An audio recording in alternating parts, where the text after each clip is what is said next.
కోడి ముందలు వచ్చిందా గుడ్డు ముందలు వచ్చిందా అంటాడు.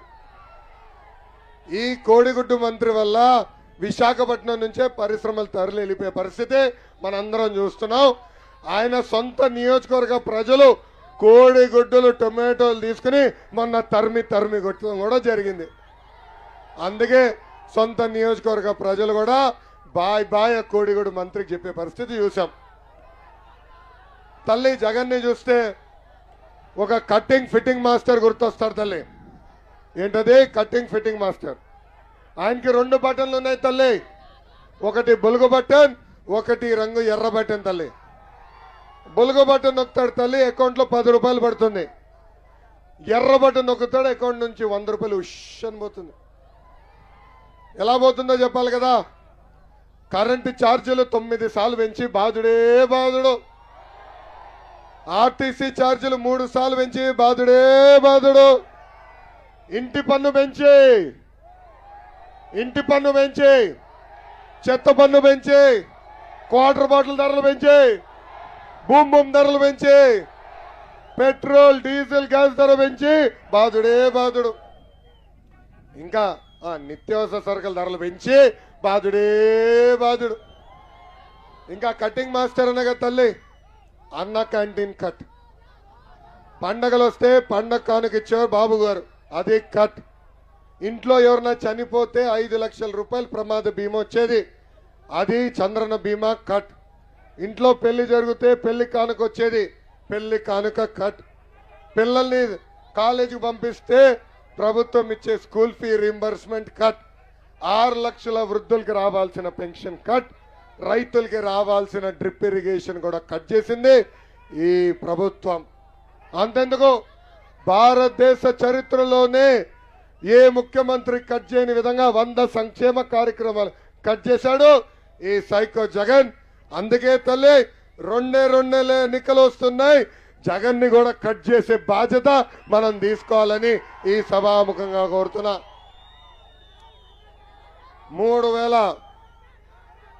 3132 కిలోమీటర్లు నడిచా. ప్రజలు పడుతున్న కష్టాలు నేరుగా చూశాను. ఆనాడు నేను తాడిపత్రికి వచ్చినప్పుడు కూడా నాకు పెద్ద ఎత్తున మీరు ఘన స్వాగతం పలికారు. అడుగడుగున ప్రజల కష్టాలు చూసిన తర్వాత పవన్ అన్నతో బాబు గారితో చర్చించి బాబు సూపర్ 6 హామీలు ఇచ్చాం. దాంట్లో మొదటి హామీ, మన ప్రభుత్వం ఏర్పడిన మొదటి 5 సంవత్సరాల్లో 20 లక్షల ఉద్యోగాలు కల్పించే బాధ్యత మేము తీసుకుంటాం. ఉద్యోగాలు వచ్చే వరకు నిరుద్యోగ భృతి కూడా 3000 రూపాయలు ఇస్తాం. స్కూల్కి వెళ్ళే ప్రతి విద్యార్థి తల్లిదండ్రుల అకౌంట్లో ప్రతి సంవత్సరం 15,000 రూపాయలు వేస్తాం. అంటే ఒక బిడ్డ ఉంటే 15,000, 2 ఉంటే 30,000, 3 ఉంటే ఎంత 45,000 రూపాయలు మన ప్రభుత్వం వేస్తుంది.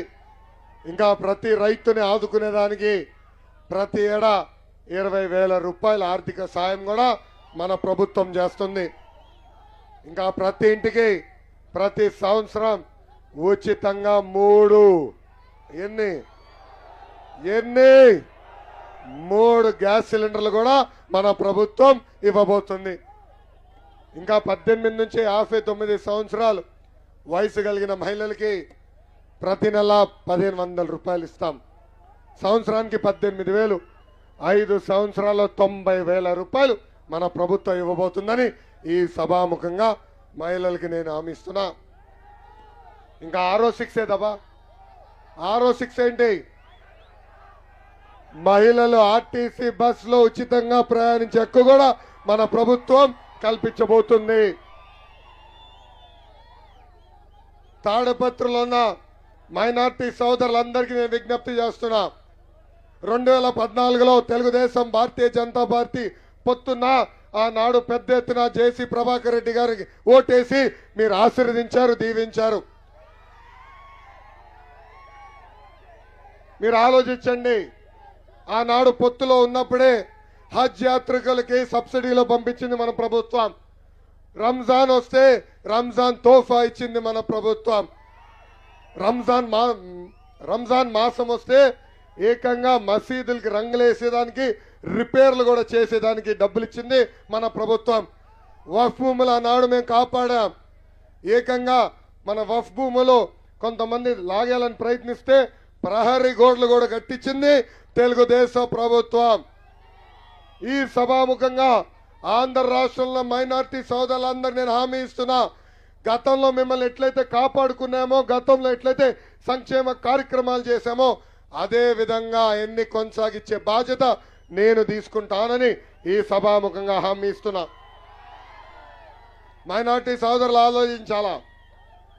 జగన్ ముఖ్యమంత్రి అయిన తర్వాత రంజాన్ తోఫా కట్, దుల్హన్ పథకం కట్, ఇమాం మౌజంలకు ఇచ్చే గౌరవ వేతనం కట్, ఏకంగా మసీదులకి రంగులు వేసుకునే ఇచ్చే కార్యక్రమాన్ని కూడా కట్ చేశాడు.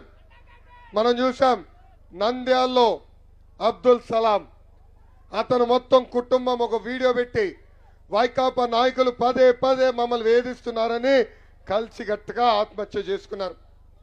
ఆలోచించండి, ఇస్లాంలో ఆత్మహత్య చేసుకుంటాం మహాపాపం. అలాంటిది ఎంత వేధింపులు గురయ్యి వాళ్ళు ఆత్మహత్య చేసుకున్నారో ఆలోచించండి. పలమనేరులో మిస్బా, ఆమె స్కూల్ టాపర్, అన్నిట్లో ఫస్ట్ ర్యాంక్ వచ్చేది. వైకాపా నాయకుడు కూతురు సెకండ్ ర్యాంక్ వస్తుందని ఏకంగా ఆ పాపకి టీసీ